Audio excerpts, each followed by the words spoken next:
I wanted to get across that you have a story. The stories are within you, it's in your mind. What you need to do is how do you present it to the world.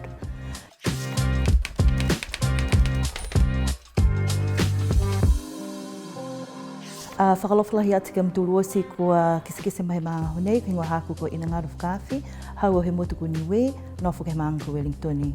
Whakalofalahi atu in Kiorana, my name is Inangaro Vakaafi. I was born and raised on the island of Niue. I am a published author, a weaver, but most of all a very proud daughter of Niue. Tālofa mālo le soifua a whio mai o lo ingoa o Dani Kionasina. I am a daughter of Samoa as well as a diasporic wahine who has been brought up in Tāmaki Makaurau, Aotearoa, West Aotearoa specifically.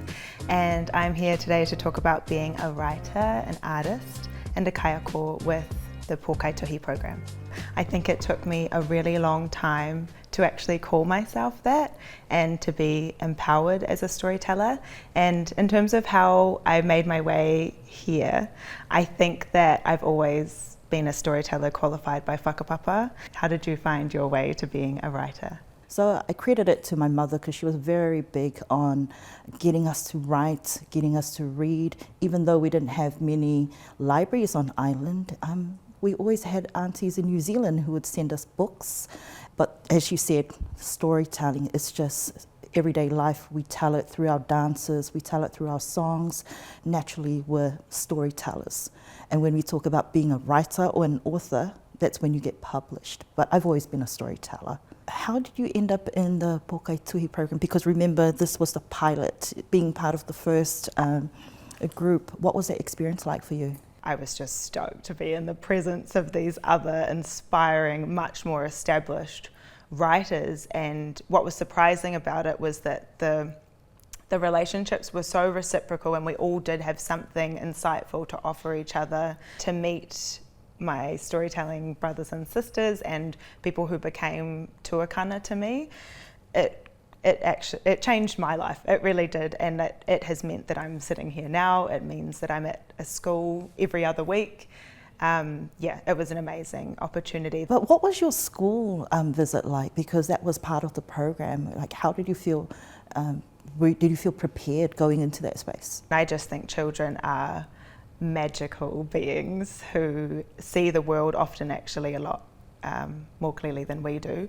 So I was just stoked to get back into classrooms and to see the synergy of these two pathways of mine, one being creative writing, making art, and the other being a teacher by vocation and by trade. So being able to teach my passion, I just thought this is ideal. Yeah, how did you feel going into schools? It was really hard for me thinking, okay, what are we going to expect walking into this? Because there was no template before that, right? There's nobody I could refer back to. But what I did go in with was an open mind. I've stood in front of large crowds, I've spoken to politicians and stuff, but I've never been as scared as standing in front of a school of 300 children and forgetting, what's my name again? Okay, what am I talking about?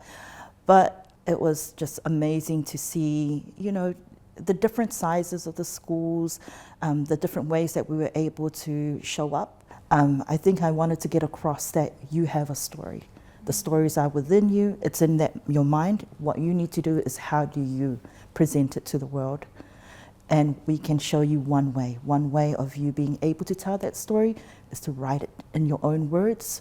You can speak it, you can sing it, but you've got to actually take it outside of your mind and share it, because every story is worth sharing. My favourite thing that happened in all the visits on that Pōkai Tuhi wānanga, the pilot, the very first one, was walking into a classroom, and I always introduce myself in Ngangana Samoa, and I always speak my nana into the room because she makes me brave, she makes me strong. As soon as I started speaking Samoan, this boy, his face just lit up. Like he was just beaming smiles, staring at me like I was a deity, you know. He was looking at me like, oh my gosh, she's speaking to me. It solidified for me that doing this big, brave, scary thing, standing in front of hundreds of students and just being myself was showing students the value of who they are, the value of their existing knowledge, and showing them what is possible for them. I like how you bring in language, because I think I had a similar experience, because it happened to be Cook Island Language Week at that time, and there were students who don't normally speak up, who usually just sit back, they're too shy. But on that day, when they saw people that look like them in front speaking their language or something they knew a little bit about, then they could say, yeah, I'm a Cook Islander, or I'm Samoan, I'm Fijian, I'm from the Pacific, because they can see someone who is either a role model or who looks like them, speaks their language, might be shy, but sometimes we also have to be bold and brave ourselves. So I was just really proud of those kids for speaking up and being proud to be Pasifika.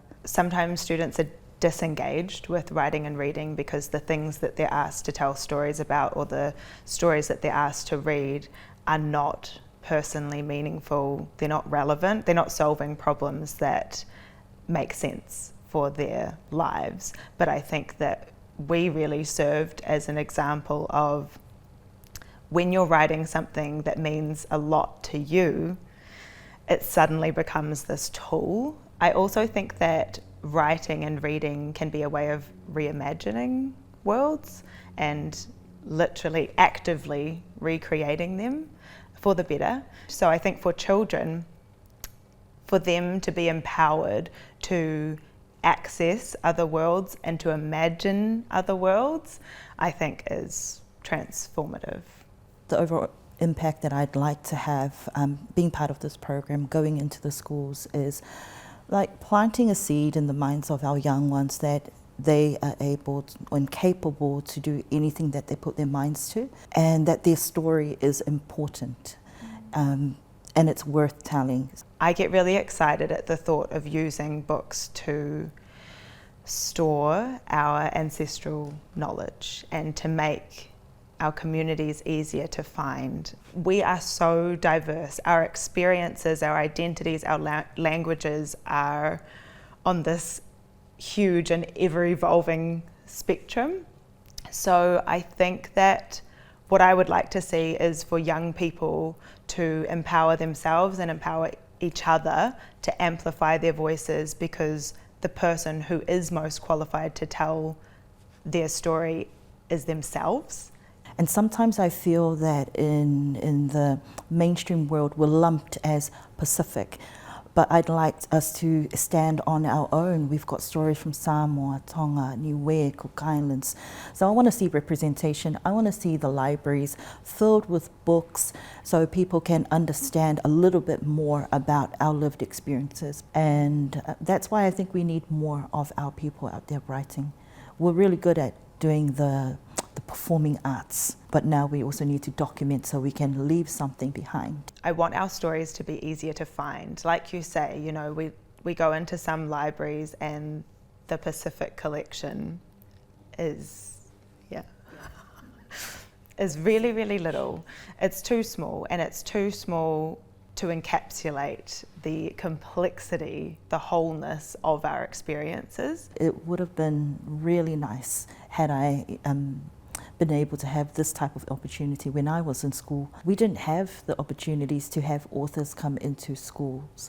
You know, seeing people come into the school talk about the power of writing, the written word. I think that if I had have had an author or an artist, just any sort of a writer who was also Samoan, maybe Vakaafi, maybe in their 20s, come into my school when I was in high school, I think it genuinely would have made sure that I stayed on a creative path. I think I would have stayed the course. I wouldn't have gone off on this tangent and then had to work really hard to reclaim all of my childhood loves.